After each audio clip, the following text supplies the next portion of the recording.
السلام علیکم ګرانو محترمینو ملګرو، په دې هیله چې تاسو به راته روغ جوړ او خوشحاله وئ. ګرانو ملګرو، زه یم سید الله حسن، یو ځل بیا تاسو لپاره د یوې نوې ویډیو سره راغلی یم. ملګرو، نن په دغه ویډیو کې زه تاسو ته درښایم چې موږ څنګه کولی شو چې د نوټیفیکیشن پینل رنګ ور بدل کړو. تاسو ته ملګرو ښکاري د بره چې کوم نوټیفیکیشن پینل ده، موږ څنګه دغه ته بېلابېل رنګونه ور بدلولی شو، سور، شین، هر ډول چې تاسو غواړئ هغه ټول ور بدلولی شئ. تاسو ته ښکاري دغه نوټیفیکیشن پینل ته رقم رنګونه ستاسو د خپل خوښې هغه ورکولی شئ. نو ملګرو، زه ویډیو شروع کوم.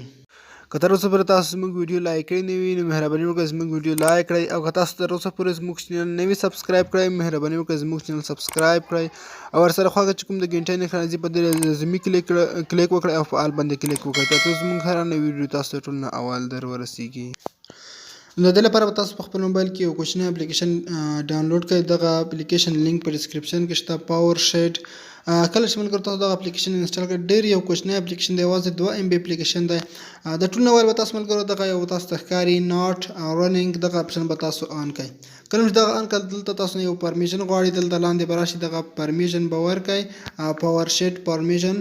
کله چې دغه ورکړ، بس نور به اوس راشي دلته پکې سیټینګ کې هغه خپل کالر چې کوم دی هغه برابر کړئ.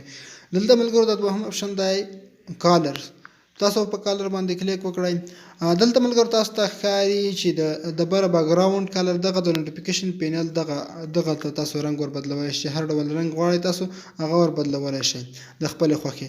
که تاسو غواړئ اوس دغه چینج کړئ، دلته به راشئ، په دغه کالر بیکګراوند کالر باندې به کلیک وکړئ، او دغه لاندې بره وړلی شئ تاسو چې د خپلې خوښې رنګ هغه ورته انتخابولی شئ. او که غواړئ دلته نور ورته انتخاب کړئ، دلته په پریسټ باندې کلیک وکړئ، دلته تاسو نور هر رقم رنګونه ورته انتخابولی شئ چې هر یو تاسو غواړئ هغه ورته اپلای کړئ، او تاسو وینئ ملګرو دغه رنګ په دې ډول سره شو.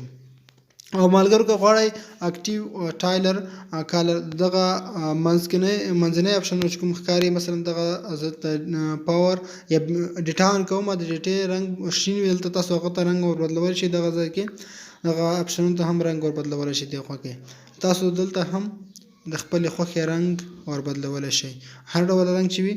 ګورئ زه مثلا دلته دې ته دا ډول شین رنګ ورکوم، هغه هم تاسو ور بدلولی شئ. او نوټیفیکیشن ملګرو دلته چې کوم تاسو ته ښکاري دغه نوټیفیکیشن تاسو هم خپل کالر ور بدلولی شئ. نوټیفیکیشن بیکګراوند کالر دلته تاسو ته ښکاري، دا هم تاسو ور بدلولی شئ، هر ډول تاسو غواړئ هغه ورته انتخاب کړئ. او د وروستی لاندنی اپشن دی برایټ سلایډر کالر، تاسو دلته د بیټري رنګ ور بدلولی شئ چې تاسو ته بیټري څه ډول کالر کې ښکاري. وبخښئ بیټري نه، البته برایټ رڼا، هغه تاسو هغې رنګ ور بدلولی شئ. تاسو ښکاري دغه د رڼا د موبایل رڼا چې کومه ده د هغې رنګ ور بدلولی شئ په دې ډول سره. نو ملګرو دغه وه زموږ ویډیو، په دې هیله چې دغه ویډیو تاسو خوښ شوي. که مو چیرې ویډیو خوښ شوي، ویډیو ضرور لایک کړئ، له خپلو ملګرو سره شیر کړئ، تر څو هغوی هم له دې څخه ګټه واخلي. مننه، ښه وخت او ښې شېبې ولرئ.